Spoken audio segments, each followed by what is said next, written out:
What would you recommend to a guy who's struggled to ever imagine himself being anywhere other than dead in 5 years do? Same, buddy. I used to think that all the time about myself. What does the world need that makes money? God, I think once you figure it out, the world will suck every hour of your time up once you get there. It's not money, man. Find something that you like doing a lot, and make sure you don't wait your whole life to be able to pull off some sort of execution of your dream life. And identifying what you like to do a lot is not an easy question, so I don't expect an answer from anybody. Not a lot of people have that question answered from any age, never mind 22-year-old dudes. But I think that I'm dying in 5 years is just a pretty common psychological problem that people have of catastrophizing, which I suffered from for fucking years. I always just felt like I was going to just die at any point and didn't really care. So but I'm older now and I've sort of outgrown that fucking thought process.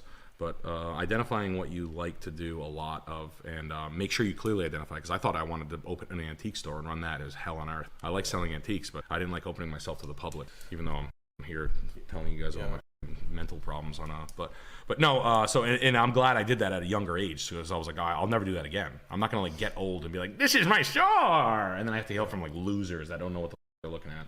Yeah. So, or if you want to be in a band, or if you wanted to play an instrument, or if you wanted to tour the world, or if you wanted to work on a fucking cruise ship, or be a commercial fisherman, or you don't know, maybe you work on being a commercial fisherman and it like sucks. Yeah. And like you get like skin rashes or something. I don't know. Like try it and be able to answer the question. That's probably the hardest thing to do. Just pursue your own happiness through your interests sometimes and sort of find solace in whatever the fuck it is. But I do wish you the best. No one ever told me that shit wears off. I always just thought I was gonna be like doomed, like it just kind of just goes away. 22 to 27 too. It's bad. You're a way different person. You're in doomsday. Yeah. It's a tough. That's a tough time in people's lives. That's understated. Yeah. Like people are getting married around you. Your looks are starting to slip. You don't have that like boyish charm and wonder anymore. Yep. Your people are starting to speed out of the gate. You get a little anxiety. People start buying nice houses and cars right in front of you, and you're like, what the fuck? Why don't I have that?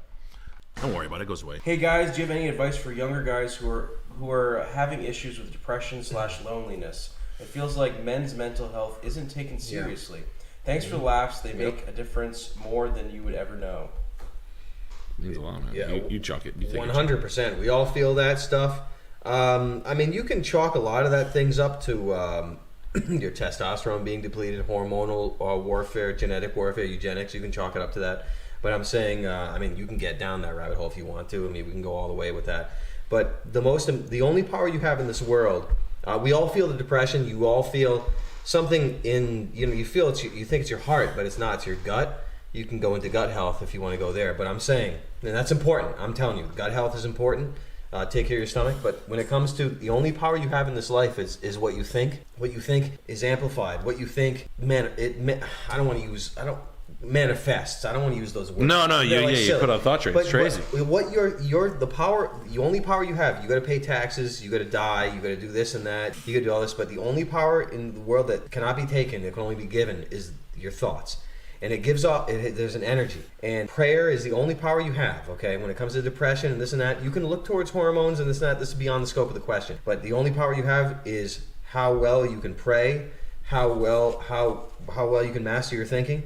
And you think of along those lines when it comes to crippling depression. You think along those lines, and they will help you more than other things that are offered to you or things that you might think are useful. They are less useful than prayer and what you think. Don't just give your attention away. You have to make it work for you. You are a machine that creates. You are a god that creates. You can't give it away. Make sure you remember that when it comes to depression. You can always reach. Yeah. You can always reach, let's say, drugs or supplements or something exercise, quick. And that's okay. Band-Aid, broken leg stuff. Yeah, exactly. Right. You have fundamentally what you're thinking around the clock is more important than even a shot of testosterone. It's the most important. I have to say that. Yeah, no, that's good stuff. Yeah, keeping conduit. I mean, it's not easy. I mean, I'm fucking ripping butts. I'm ripping butts here. Oh yeah, you fucking start. They can torture you. They torture you. It's like eating flannel shirts. You can't. Oh. Yeah. You know what I mean? Like you just like in life, you're just like this. You know what's good for eating shirts? Not even a goal. And your head's just running you ragged. Yeah, you got to keep your fucking thoughts pure, positive, and it really does work, man. I took that from Chuck. Your thoughts. It's true. I've got my own place but I still feel pretty hopeless and lost in the world. Any advice? I like the thing you said about knowing that whoever you've lost doesn't want you to be sad about them being gone. They just want you to go harder for them. I think that's the best way. But I haven't lost. Listen, anyone that important. being lost and not having any bearings as a young man, that's like the hardest. That's potentially the hardest thing you'll ever have to deal with. It's not even necessarily just that you lost your father, but just feeling rudderless or directionless in your mid-20s. That's kind of the age where you realize how potentially hopeless that if you're early 20s or you're in your late teens and you're rudderless or directionless, it's still fun. But once you get into your mid 20s and you're directionless or feeling lost, you're more cognizant of how hopeless that situation potentially could be. So that's that's a tight spot. But I think you might just have to suffer. That those feelings, those will go away once you if you avoid drugs and alcohol, and you try to be reasonably sort of aware of what paths your future might, as long as you're not ignoring the consequences of whatever sort of drudgery or thing it is, a state that you're caught in, you'll end up fine. But there's some things where you just have to suffer through them. There's not really a trick or any kind of thing that anybody can say to make you feel better or give you any kind of perspective. I think if you're 25 and you are rudderless and your dad just died, that you probably just your life sucks, and you're just going to have to suffer through it until your fortunes change or the tide changes, which it inevitably will. So just remember that time heals all wounds, that a life really does change.